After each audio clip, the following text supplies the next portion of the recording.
It is 4 p.m. We're redeveloping news. And the stories behind the headlines. This is StoryCon. I'm Regina Lay. I'm Ed Lingao. The headline at this hour. The DPWH, together with the Office of Ombudsman, is now investigating possible links between contractors Sara and Curly Discaya and CLTG Builders. That company is it's a company supposedly owned by Senator Bongo's father. DPWH Secretary Vince Dizon confirms the joint investigation, saying he has already spoken with Ombudsman Boying Remulla about reviewing documents dating back to the previous administration.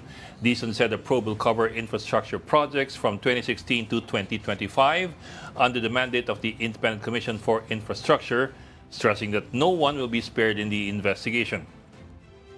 Ang mga Diskaya mismo ang umamin sa Senate Blue Ribbon hearing, I think nung una o ikagawang Senate Blue Ribbon hearing, na lumaki ang kanilang negosyo simula noong 2016. So yun ang inutos sa akin at napag-usapan namin ni Ombudsman Boying. Walang sisinuhin dito, walang sasantuhin dito. Lahat ng tatamaan ng ebidensya, tatamaan at kailangan managot. In response to this, Senator Bongo held a press conference today saying he welcomed any investigation into the matter. Go said that he has nothing to hide and that he's confident the facts will speak for themselves. He also noted that during the Senate hearings, the Discayas confirmed a joint venture with CLTG Builders, but he clarified that any lapses or violations should be addressed directly to the parties involved, even if relatives are implicated.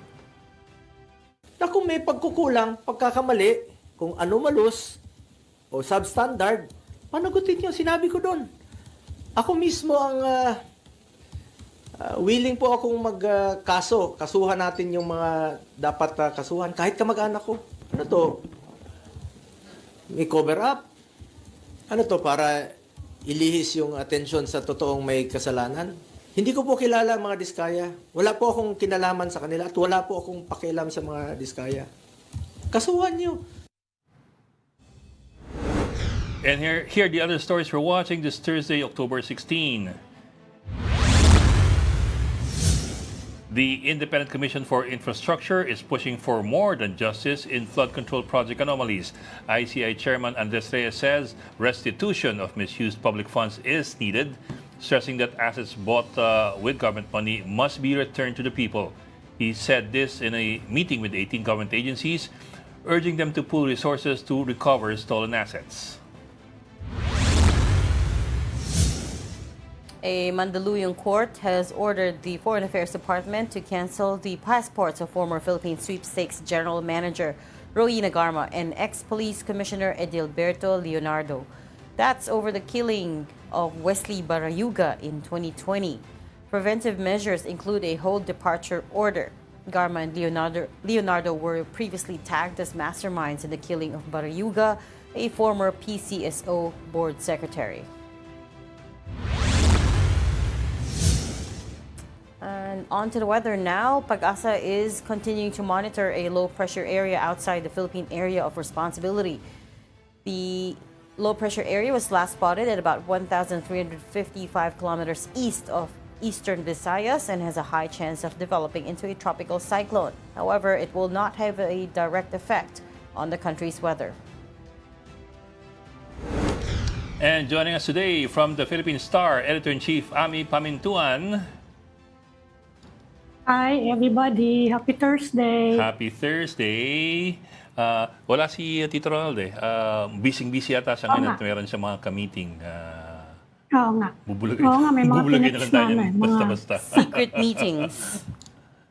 So, yun. So, Yung nakita ko kanina, Ed, ano ba yun? Open hearing ba yun ng ICI o press con? Ano ba yun? Yung video na yun. baka photo op yun. I didn't notice eh. Pero, Photo op Which lang. one? what we Press played con of- yata yun eh. Press con. Because they're not, Press con. they didn't open the hearings, di ba? So, it's So, wala pa rin. either press con or yan nag-photo ang muna. hindi yung hinihingi natin. Wala pa tayo doon. Hindi nga. Wala pa rin. So, Huh. the big news today, of course, Senator Bongo being implicated in the flood control mess directly. Of course, as far back as, was it 2 months ago, meron ng reports from Rappler and PCIJ Yeah. that his father's company, CLTG Builders, allegedly were also involved somehow in the flood control projects. Pero kahapon lang kinonfirm ni Ombudsman Boying Remulla sa atin that they are looking at it and that the direct connection between the Discayas and Senator Go. And what's interesting to me is today in the press conference, si Senator Go said, I do not know them, the Discayas. You know, wala akong pakialam sa kanila. But remember yesterday, si Ombudsman Revilla said they have photos of Yeah. of si Go and the Discayas together. Hindi lang isa, but apparently they have some evidence showing that they do know each other. The two parties know each other. So it's hard to make a Baka conclusion at selfish, this baka point. groovy lang yan. Di ba Baka yan nga. ang sinasabi ng mga politician ngayon? Katulad ni Senator Jinggoy, right? Wherein he was photographed at a party with Engineer Henry Alcantara. And Oh, yeah. nakipag-picture lang. Oo. Sinama lang daw Posing lang, oo. si Alcantara. Sinama lang siya. Ni Bernardo. Oo. So we don't know at this point. It's hard because we haven't seen those photos that Ombudsman Remulla is talking about. Pero Kasi they can always make the argument the same way that Ping made na maraming makikipag-picture sa'yo, which is also true. which is also true. Maraming makikipag-picture sa'yo pag politiko ka maraming gusto yung pa-picture tapos ipa-frame yan. Tapos ilalagay sa opisina para makita ng lahat. So, in a way, that's also true. Although, I'm looking at the 2018 story of the PCIJ, ha?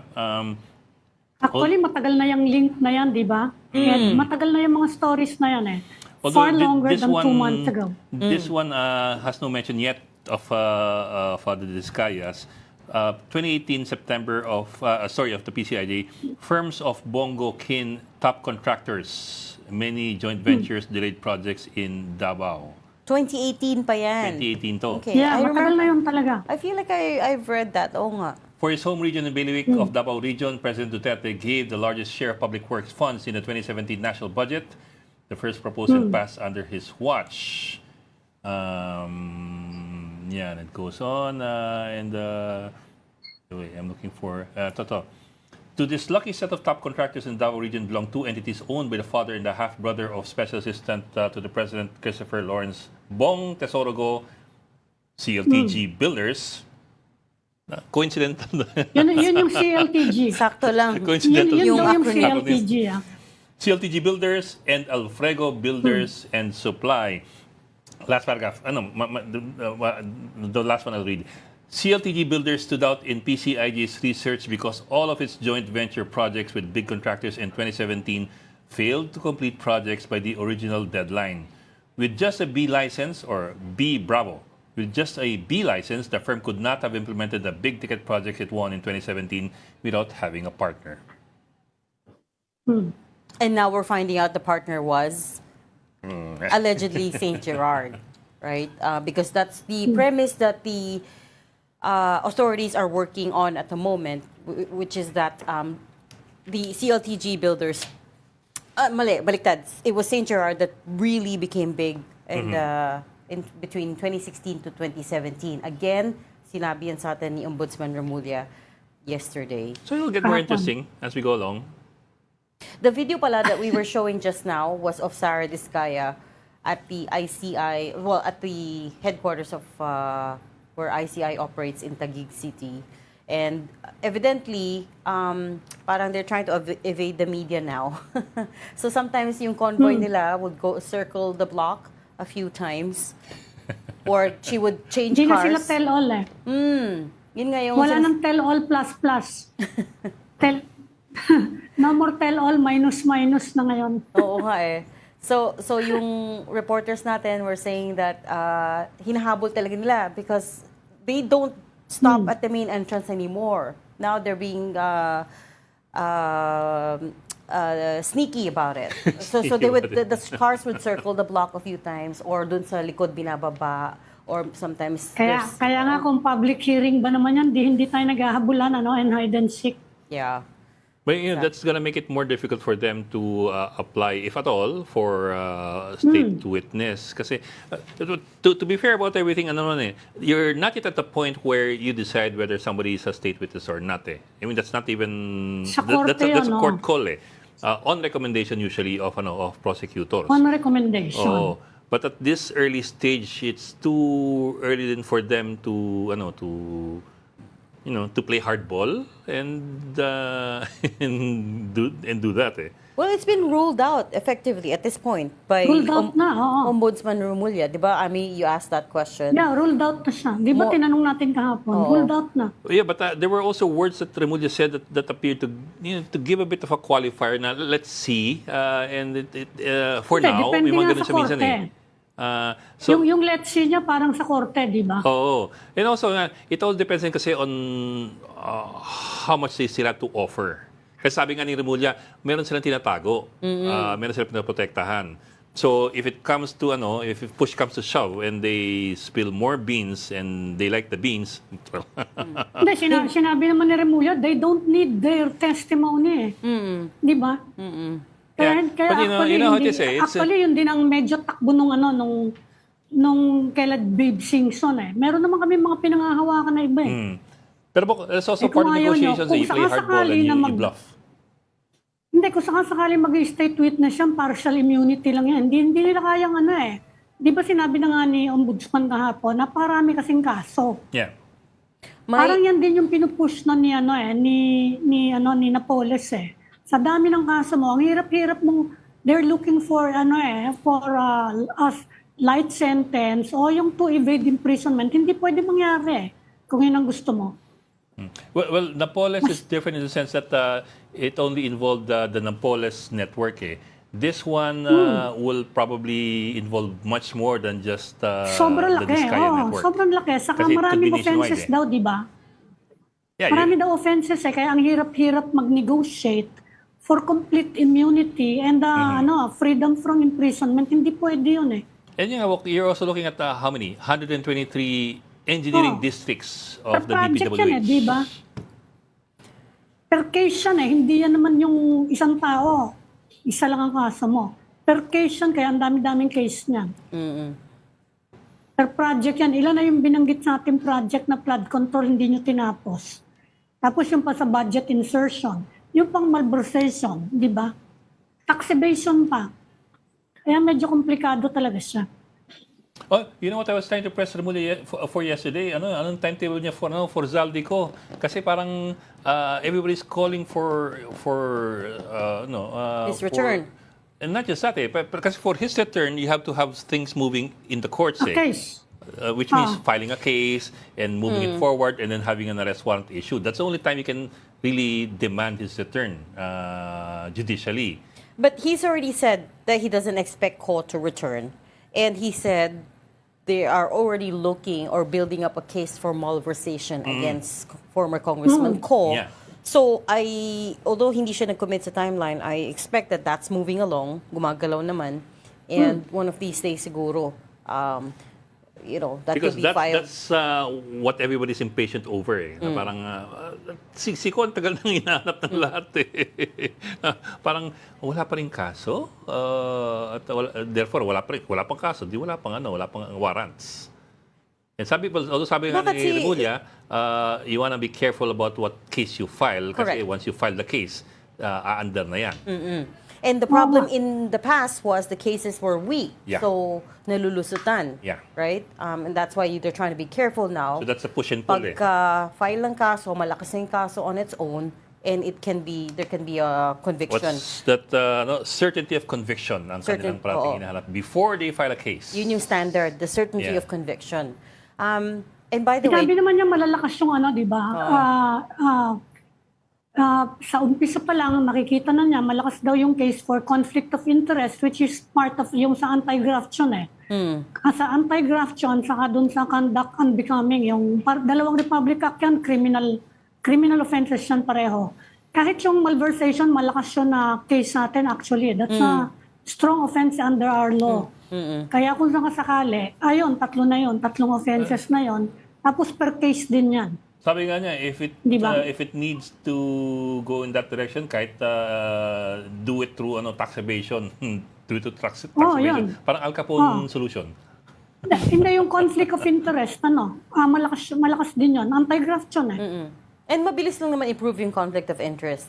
Harder to Yes, prove. yun ang mabibilis. Yung malversation, Oo. yun. Falsification of Mabilis yun. documents, mabilis lang yon. Tax evasion, mabilis lang. So I guess they're starting with the mabilis. easier, I guess in a way you could look at it as lesser charges, pero hindi din eh. Kasi they're still, Although I don't remember, Charges. Boka, I don't remember any criminal case na umandar because of conflict of interest.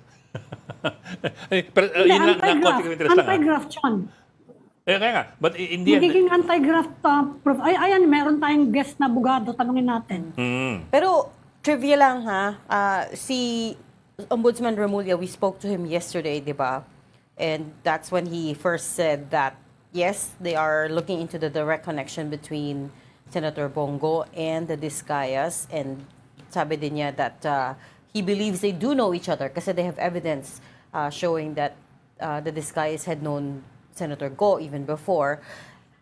After that, the evening after last night was when he called DPWH Secretary Vince Dizon pala to tell him to investigate na Senator Bongo. So after pala ng interview natin, just a few hours after.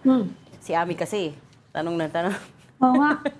Media na naman. Tanungin natin yung abogado nating guest. Okay, Mas learned yan, yes, yun na. learned. Tayo, hindi. let us bring in our guest this afternoon. We are talking to Akbayan Party List Representative Congressman Shel Diokno. Good afternoon, sir. Good afternoon, That's it, sir. Congressman. sir, can you hear us? Hi, sir. Para nakamute ka, sir. Sir, can you hear us? Seems to be a bit of a, parang, I don't think you can hear us yet. Hindi Hindi, successful tayo. hindi niya tayo naririnig. Oh. Sir? Congressman, can you hear us? Yes, Oh, there thank you you. go. Ayan na, okay na. Ayan na, okay na, okay na. O sige, okay na. Okay. Well, sir, we were talking kanina a while ago. We were talking a while ago about our interview yesterday with Boying Remulla, yung bagong ombudsman. And among other things, sabi nga niya, yung paghahabol kay Zaldico, yung paghahabol sa mga Diskaya, ang daming elements involved, ang daming variables. Let's start off with siguro Zaldico. We were pressing him on how soon we can have cases filed against Zaldico para mapabalik na. Kasi until a case is filed and warrants are issued, there's no way you can bring him back or force him back. Kayo po, what do you think? Are we taking our time too much in moving cases forward, or is this just being prudent? You know, a lot depends, Ed, on what testimonies were elicited by the Independent Commission. At yung ng isang problema, hindi natin alam kung ano yung mga sinabi ng mga testigo. Dahil siyempre, yung bigat ng isang kaso ay depende kung ano yung ebidensya na hawak ng pamahalaan. I don't really know what evidence is in the possession of the ombudsman and what cases they are planning to file. Maganda kung may tanong natin sa kanya at sa ICI kung anong hawak nila. Kasi we're being left in the dark dahil hindi nga natin alam yung mga nangyayari sa loob ng ICI. Pero sir, from what you've heard so far, I mean, all the testimonies made in Congress, in the Senate, at least doon pa lang and those are all under oath anyway, would there already be enough to force his return to the Philippines through a criminal case? But there's enough to dig deeper into his involvement into what happened in 2025. There's a lot of what we would call circumstantial evidence, but of course that would be up to the assessment of the prosecutors involved kung sa tingin nila ay sapat na. In terms of filing cases in this kind of situation, of course the best evidence that we could come up with are whistleblowers, some people from within their circles who can say with personal knowledge, kasi yung ibang narinig ko sa Senado at sa House, may nababanggit silang mga pangalan, pero pag tinanong pa natin paano nyo alam, ang sinasabi nila, kasi kinwento sa akin o kasi may nagsabi sa akin. Now, although malaking bagay sa atin yun, in terms of court proceedings, ay hearsay yun. At hindi magiging sapat na ebidensya yon. And the issue, Congressman, that's been brought up about this investigation is most likely there's not going to be a smoking gun, as in physical evidence of corruption, right? Nobody would have signed their name saying, yes, I received 300 million for this project. Walang resibo. Right, walang resibo. So in a case where we're relying only on testimonies, sapat na ba yung one whistleblower testimony? What's the standard here? Pwede naman kahit iisa lang, pero ang magiging question dyan, meron ba siyang mako-corroborate ba yung kanyang sinasabi through other evidence? And nowadays, we have technology that can support the statements of whistleblowers. For example, sabihin ng whistleblower, nandito ako nung araw na ito, nakita ko si Congressman ganyan, mismo, binigay namin yung pera sa kanya. We have, through technology, we can be able to locate the persons involved through their cell phones and even determine, for example, if two people were at the same place at the same time. There are also CCTV cameras in so many different parts of our city, of Metro Manila, na maaari din gamitin yon. Meron na rin, di ba, lumabas noon na mga ilang CCTV footage in connection with the flood control issue na that's admissible evidence in court if it reaches that stage. But going back, to me, like you, Ed, and everyone who's listening, it's so important na maging mabilis ang proseso, unang-una sa pagsasampa ng kaso, not just against those involved in the BICAM insertions, but everybody who is involved here, the higher, the more responsibility, the more they should be included. And second, na dapat gawing prioridad ng ating hudikatura, ng courts natin, na i-prioritize itong mga corruption case na to. Kasi sa nakikita ko, there are corruption cases and ill-gotten wealth cases that have been pending, can you imagine, since 1987. Hindi katanggap-tanggap yun. Kailangan unahin ng ating husgado ang corruption cases dahil pera ng buong sambayan ng Pilipino ang pinag-uusapan. At dapat una talagang matapos ang paglilitis at pag-appeal niyan. Along that line, Congressman, you think pwedeng magtayo ng special court para yung continuous trial? Pwede naman yan, di ba? Nagawa na natin yun noon. Yes, pwede naman. And yung continuous trial, actually, nandyan na yan, umiiral na yan. It's an order to all. Ang nagiging problema ay may structural defects o pagkukulang ang ating justice system. At pangalawa, never na nag-impose ang courts ng strict time limits on corruption cases. Para sa akin, hindi dapat lalampas sa 3 taon ang paglitis ng isang corruption case at hindi dapat lalampas ng 2 taon yung appeal. Kung magbaba ang Supreme Court ng ganyang klaseng utos na pati sila ay matatali dyan, then we can know. Pag lumampas sa ganyan, ibig sabihin may nangyayari na hindi dapat mangyari sa court systems natin. Yung isa rin na problema natin, but to me, this does not really apply strictly speaking to corruption courts, but to all our courts. Talaga naman may problema pa rin tayo sa vacancies. Medyo nakakahabol na ngayon ang judiciary, pero kulang pa rin tayo ng mga judge, kulang pa rin tayo ng prosecutor. But again, that should not stop our judicial system from prioritizing corruption cases and making sure that none of these cases ever go beyond 5 years. Pero dito sa flood control, pwede kayang special court? Dito sa infrastructure scandal lang, kasi yun ang minamadali ng mga tao ngayon. You think it would be a good idea na mag-special court? Yes, at nasa loob naman ng kapangyarihan ng court yan, ng Supreme Court yan, na mag-appoint or either create a special court or even assign these cases to a judge or panel of judges na ito talaga yung tututukan. Ibilisan. Oo. Tapos, yung kasi binabanggit ng marami ng mga abogado nagsabi medyo mahirap daw patunayan yung plunder. Kasi wala nga nagpipirma, walang Mas madali daw kung conflict of interest. Saka, halimbawa, in the case of Saldico, parang mas madali daw patunayan yung conflict of interest, which is against our anti-graft laws. saka yung mga malversation, you think that's more feasible? Kasi pwede namang kung sakasakali ihabol pa yung plunder, ganun ba yun? Tama yun. At maraming pwedeng sampahan na kasong iba't ibang klase sa mga involved. We have Republic Act 6713, nandyan yung issues Yeah. of conflict of interest. You have the Yes. Anti-Graft and Corrupt Practices Law. Meron din mga pwedeng i-file na under that law. Yung problema lang kasi natin, medyo mababa ang mga penalties ng Yes. 6713 at ng anti-graft law. Pero ito ang hindi masyadong nagagamit na sa tingin ko, ito na ang panahon na dapat gamitin ay yung forfeiture, yung Republic Act 79. Na ito ay isang civil proceeding pero ang mangyayari dyan, mababawi natin yung ill-gotten wealth. At madali lang patunayan yan kasi ang titingnan lang natin ang titingnan ng korte, number one, Asset. magkano ba ang legal na kanyang ari-arian at kinikita? Tapos, compare natin sa kanyang actual wealth at Facts. kung sobra yon, ibig sabihin, ill-gotten na yan, may presumption na yan.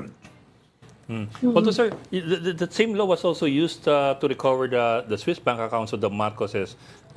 Pero it took how many years? From 1987 hanggang 2003. Humaba. That's the problem. Yes, that's the problem, Ed, kasi walang time limit eh. At yun yung sa akin, hindi lang nakakalungkot at nakakabahala, nakakagalit na pinabayaan natin na umabot sa ganyang katagal ang mga kaso na panahon pa ng martial law. That is, hindi katanggap-tanggap yon. That should never happen. In a justice system that claims to render justice, they cannot allow this to happen, that cases will take forever. Okay. Pero Sige. hindi ba may rule na ang Supreme Court na may limit na 2 years? Under the speedy trial rule, parang mga 2 or 3 years ago, inumpisahan na yun. Hindi nga lang na-i-invoke masyado. Oo yun. Maraming limits actually. Speedy trial law, nandyan yung continuous trial. Mismo sa constitution natin, meron time limit yan. Pero ang nangyayari, it's in practice, it's hardly ever, if ever, followed. At para sa akin, masama na nga yan sa karaniwang kaso, mas grabe pa yan pagdating sa corruption cases. At dapat kabaliktaran yon, dapat maunang malitis at maresolba ang lahat ng corruption cases natin. Talking Wala about bang penalty yun kapag hindi nasunod yung continuous trial, speedy trial? Kasi naririnig ko lagi yan Bakit ganun ang bagal-bagal pa rin? Meron, supposed to be administrative. But ultimately, of course, that's decided by the court system through the Supreme Court. Which also sometimes Wala takes time. Walang naparusahan pa ba Sinagsabi na. Supreme Court? ang natatandaan ko nag-invoke niyang speedy trial na yan is Boying Remulla in the case of his son. Remember Yeah, from the that was unusually start of the fast. prosecution, yung start ng filing ng case until the dismissal of the case, 3 months lang That shows, In-invoke nila yes, yung speedy trial. that shows that it's possible. It's a good example for all courts handling anti-graft cases. Yun na yung isang bagay kasi na hindi masyadong nabibigyan ng sapat na atensyon ng courts natin, yung pre-trial natin. Na dapat Yes. pag pre-trial pa lang ay ilalatag na lahat ng, kumbaga yung baraha, lahat ng ebidensya, walang taguan. And that has been a rule that's been around for a long time. But again, it's not a rule that is strictly followed, which should it be the case for, at least for corruption cases. Yun Where ang ginagawa sa there's- ibang bansa, di ba? Everything pre-trial muna para mabilis. Para hindi nagugulo yung korte. Kaya mabilis ang pag natatapos ang kaso sa ibang bansa dahil dyan. where there's a will talaga, no? There's a, but coming back to the point about proving ill-gotten wealth. So, Sal ends. We took a step forward, at least with Ombudsman Remulla. how do I Nagulang yung describe it? usapan kahapon. But Huh? anyway. We had a bit of a debate with him yesterday kasi they put a number of restrictions on Affected media. yung parang, media. parang we're never happy daw. Oo. Affected We have to, yung media. in short, we have to justify the use of our request for the SAL-ins. That there's one, and then the other issue is hindi lahat ng SAL-ins ang marirelease. Of course, he can only make public the ones under his jurisdiction, which is OP, Office of the Vice Presidents, Executive. and the executive branch. Hindi ko alam if it will happen in Congress. I mean, you guys, I know the Akbayan Bloc has made public your SAL-ins. Pero what did you make of the memo by Ombudsman Remulla, Congressman? Well, there are certain issues I think that I'm happy you brought up yesterday in your conversation with him. Number one, para sa akin, it's no longer a legal, it's not just anymore a legal obligation on the part of every government official. I think it's an ethical obligation to publicly release their SAL-N. Wag nang intayin na may mag-request. Dapat available na online para sa lahat ng mamamayan ang SAL-N ng lahat ng opisyal. Only with one condition, na yung mga private, sensitive personal information, saan yung address ng bahay nila, yung mga pangalan ng mga anak nila, I have no problem redacting that. Kasi we all know that maaaring magamit yan for bad reasons. Pero pagdating sa kung disclosure ng kanilang business interest, disclosure ng kanilang assets, liabilities and net worth, kailangan bukas na bukas yun. In fact, I was curious, minsan several years ago, sabi ko, ma-access ko kaya online ang corresponding SAL-N sa US ng Chief Justice ng United States Supreme Court. Napakabigat na pwesto yun. You can get it online. You don't have to request. Yes. So kung ang pinakamataas na member ng judiciary sa isa sa pinakamalaking at pinakamalakas na bansa sa mundo ay sabi nila ay madali lang ma-access ang kanyang SAL-N, although ibang ang tawag nila sa SAL-N nila, why can't we do it here? Dati, ang reason na binibigay ng ibang members ng judiciary kasi daw baka makidnap sila. Pero ako, para sa akin, mababaw na dahilan yun. Kung kidnap lang ang problema, alisin natin yung mga sensitive personal information, which I'm in favor of. Pero dapat alam ng publiko yung assets, liabilities, and net worth, and business interests ng bawat opisyal. Pero sir, one of the biggest violators of that rule is the institution you now belong to. I know you were Yes. newly elected, but Congress and the Supreme Court, they both have a long history of refusing to divulge the SAL-Ns of their members as an institution. Kasi, pero individually naman, pwede mong hingin kung ibibigay sa'yo. Pero as an institution, with the power to act as custodian of the SAL-Ns of the institution, they have consistently refused to release SAL-Ns. I don't even remember when was the last time that they did. At the very most that they did several years ago, naglalabas lang sila ng summary. 10 richest congressmen, 10 poorest congressmen. Parang trivia lang. But how do you address that? Kaya kami nauna at kaya namin inilabas ang aming SAL-N. Para bilang ehemplo sa lahat, kaya naman namin gawin At kung kaya namin gawin, dapat kayang gawin ng lahat. And isa yan sa dahilan kung bakit tayo umabot sa puntong ito na ang perception ng napakaraming Pilipino sobra ng laganap ang korupsyon sa buong pamahalaan. It's because nakatago lahat Hindi mo man lang malaman kung ano yung assets and net worth ng isang opisyal.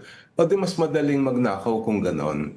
Kaya ang isang dapat ma-realize ng ating pamahalaan, ang sama-sama ng perception ng taong bayan sa all government machinery at kulang na tayo sa kumpiyansa. There must be concrete, clear measures taken by government to bring that confidence back. And one of them is going beyond the law and publishing, making your SAL-Ns accessible to everyone. In fact, Congressman, bumagsak nga daw yung rating ngayon, plummeted. yung ratings ng House and Senate, ano. Pero meron bang mga ongoing moves ngayon sa House of Representatives na gawing rule yung paglalabas ng SALN? Kahit yung limited lang, yung ginawa ng ombudsman, kahit hindi muna yung online. Meron ba? Meron na kami panawagan that actually you don't need a law kasi Isa ko pong tatanong yun. Kailangan ba ng ano? Hindi ba kailangan na government-wide yun? Hindi ba under our law, under our constitution, kailangan talaga lahat ng government offices maglalabas? Kailangan pa bang may agreement within the institution? Ay, wala na. Within the House? 6713, very clear eh. Malinaw ang Republic Act 6713. Yes. Kahit sinong mamamayan, kahit wala kang dahilan, basta magbayad ka ng minimal fee, entitled ka, karapatan mo na makakuha ng SALN ng sino mang opisyal. Reasonable No, fees within reasonable time. Ayun yung sabi ng 6713. You can access dapat Yes. basta reasonable yung time and you can Xerox, photocopy. Xerox. Photocopy. Basta may kasi reasonable 1986 pa yung fees ano. charge. Hindi 1986. Kundi. Wala pang online noon nung lumabas siya. Xerox. But yun nga yung phrase that Congressman Jokno you just said, even without a reason, yun nga yung what we were debating with Ombudsman Remulla about, because he was coming from a place where he assumed the media has to have a good Yeah, you reason have to have a in good order reason. to ask No, for the no. SALNs. have to state the reason, It actually. almost felt like we were the You have to- enemy. like you have to justify. Kasi otherwise daw, baka parang, what are you gonna use it for? Titirahin mo yung government, ganon. Yun yung... Parang, it's time for you to trust government. Parang ganun Oo, sabi it's niya. time for you to trust the Kasi government. ganun actually yung practice noon bago tinigil ni Samuel Martires, di ba? We request Yun ang binalik niya. Pero, Ngayon, ako- we want greater transparency. At ako, hindi ako sangayon sa opinion niya. Para sa akin, malinaw na malinaw ang 6713. Whether media ka or ordinary citizen ka, basta you pay the fee, you apply for it within the regular hours, and it's timely, then there's no other reason you have to give. Siguro dapat i-adjust siyang i-amenda yung batas kasi meron ng online ngayon Pwedeng baguhin yan na basta nyo na lang, i-post nyo na lang yan online for everyone to see with portions redacted to protect Yeah. privacy, within privacy laws and the minors yun. Yeah. Kasi yung may paper paper release yun Yeah. And Ngayon ang iniisip Yun. natin, nyo na lang sa online yan. Maganda yan, Amy. Magandang amendment yan. In fact, yung Amendment isa pang lang na bagay, just to keep up with the technology. yes. Yung isa pang bagay ay yung IRR. Kasi there are some provisions ng IRR that, in my opinion, aren't really, hindi siya consistent gaano sa mismong nasa law. Kaya dapat malinis. Kung i-amenda rin lang natin yan, we might as well clean it up and make it a document that's updated for our time. And an update to this conversation is House Speaker Boji D said in a statement that the House is open to crafting rules on the public release of SALNs for the lower house. They will talk about it. You guys will talk about it now during the congressional break to ensure consistent and transparent disclosure. And you will discuss it, is what he said. But that can be good or bad, depending on what they It's a step forward. Pero anyways, let's move on now and talk about unprogrammed appropriations, another fun topic. So, of course, the House also, Congressman, rejected your proposal for zero unprogrammed appropriations. What did you think? Well, of course, I was disappointed with the outcome, but I can't say that we didn't expect it. I think this kinds of change, unang-una, marami tayong rin naman nakuha ang tagumpay dito. Dati hindi alam ng publiko ano ba yung unprogrammed appropriations na yun. Hindi man lang yan pinag-uusapan. Ngayon ay talk of the town siya. Halos lahat ng media nag-interview sa amin at sa ibang mga kongresista, yun ang tanong. And it's good that we shine light on this dahil ito yung naging paraan noong huling budget na naipasok yung mga iba't ibang mga proyekto na naging later na-realize natin ay naging ghost projects ng flood control. At hanggang ngayon, hindi pa rin natin alam yung kabuuan yan kasi so far yung iniimbestigahan ng ICI ay flood control lang. Wala pa tayo sa ibang mga infra that were funded by the previous budgets, especially the 2025 budget. For example, farm-to-market roads. Ngayon lang lumilitaw na meron palang ghost din doon. Yung issues ng iba't ibang mga infra. At even in terms of health, yung lumabas about the Health Facilities Enhancement Program.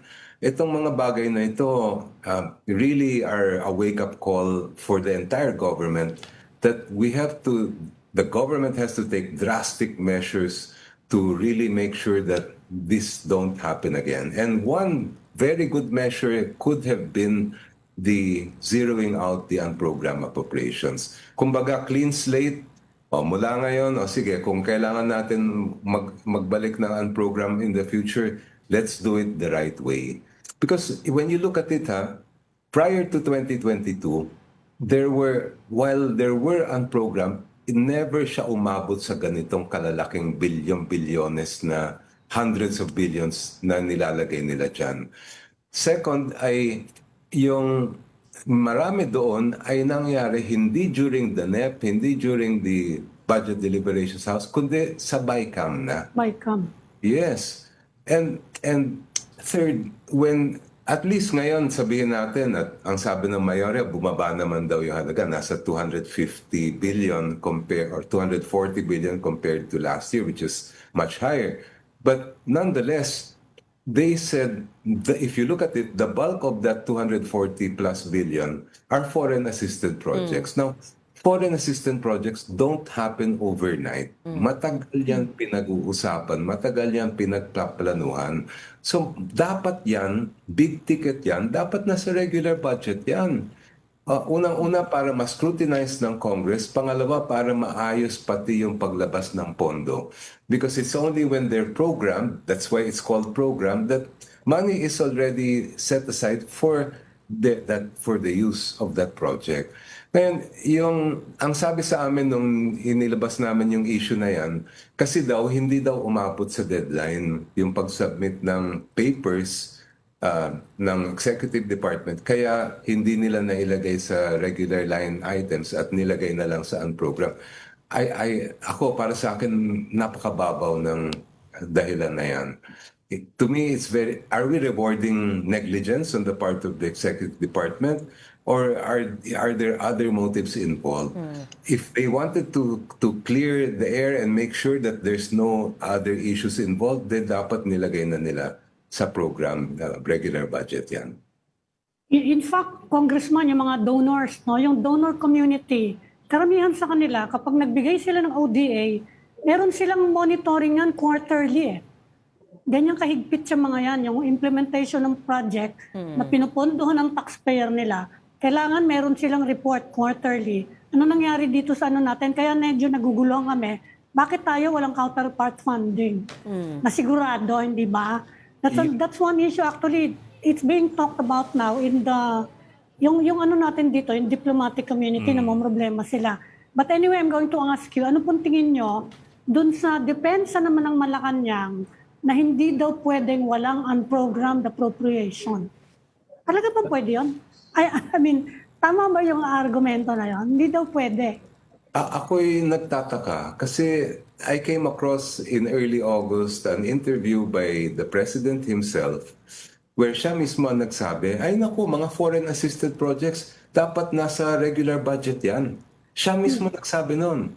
And yet, nung nag-call kami for zero program appropriations, yung kanyang spokesperson ang nagsabi na hindi, kailangan na meron yan, hindi pwedeng i-zero out. But I didn't get an answer to why it has to be there. Because ang sagot ko naman dyan, kung talagang kailangan ng additional funds, madali naman magpasa ng supplemental budget kung isa-certify ng Pangulo as urgent yung batas na yon. Second, kung ang issue naman ay calamity or disaster, meron na tayong contingent fund. Hiwalay yan sa program. Nasa lump sum na yan. Meron din tayong NDRRM fund for disasters. So that cannot be the reason either. Akala ko yung contingency kasama dun sa unprogrammed. Yan yung sinasabi nila. Pero kung titignan natin yung budget, na meron nang nakalaan dyan na nasa what they call, dalawa yan, a contingent fund and then the other is a disaster. Yes. Dati yung contingent fund nasa OP. I don't know if it's still there eh.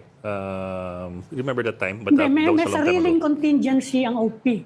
So, hiwalay. Meron sila. Yeah. I think that's separate, di ba? Yes. Oo, okay. meron sila.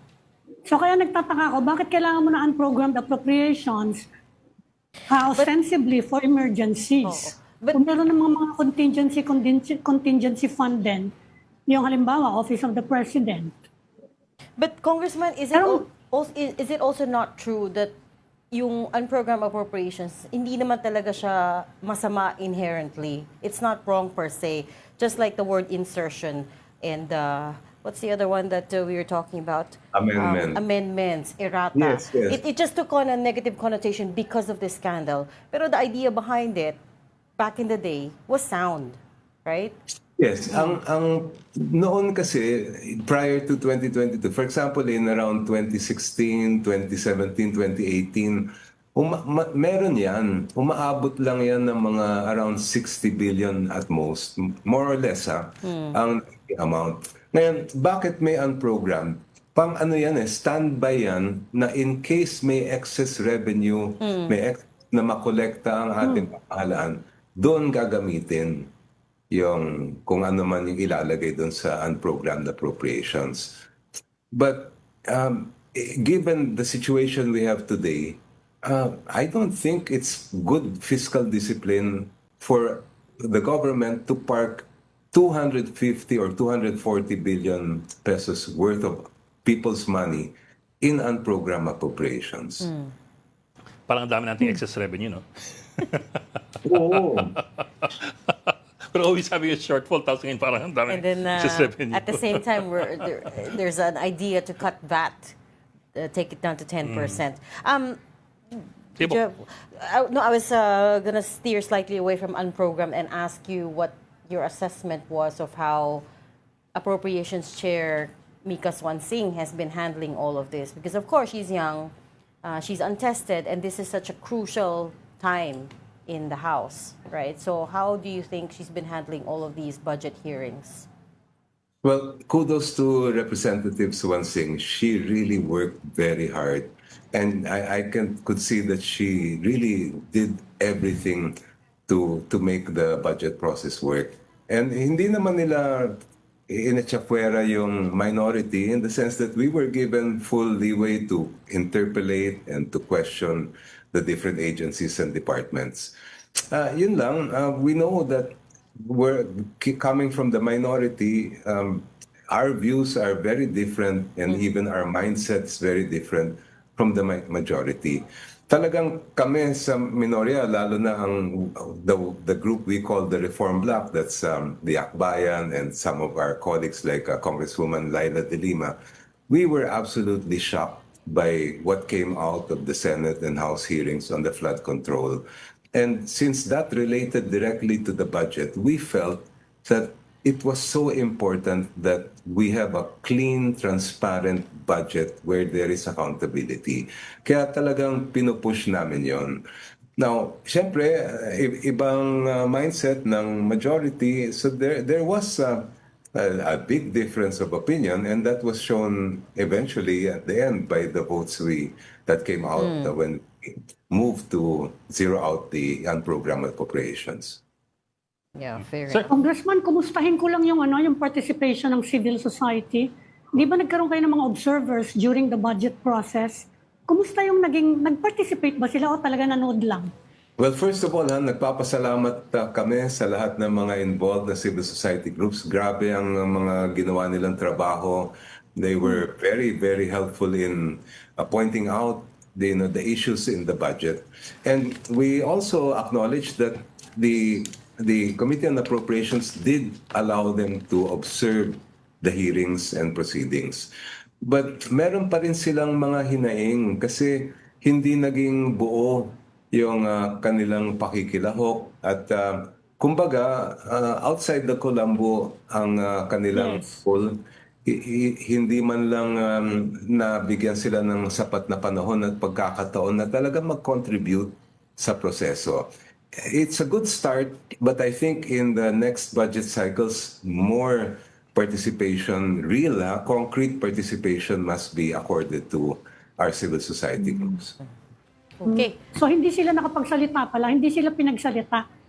Hindi po. At there were, like all of us, pati kami sa minority, minsan napakabilis kasi ng proseso. Ang hirap to keep up, especially when there were the amendments that came in towards the end of the process before we had the final vote on third reading. Well, we'll see what happens when the BICAM deliberations The BICAM, that'll be exciting. get live streamed. Oh, it'll be exciting. live We'll talk to stream you na. again when that happens. Thank you so much for talking to us today, Akbayan Party List Representative Congressman Shell Diokno. Thank you, sir. Thank you, sir. Thank you, Congressman. Okay. And that is all the time, unfortunately, that we have for today. Thank you for joining StoryCon. I'm Iva Mendoan, Editor-in-Chief of the Philippine Star. Join us again tomorrow, 4 p.m. Sorry, excuse me. You couldn't wait 1 second. Matatapos na nga ako. I'm Regina Lay. Yun na lang. I sneeze while I'm saying I'm Ed Lingao. Kapatid, we are one news, all sides, all the time. This is the Story Conference Group or the StoryCon Group.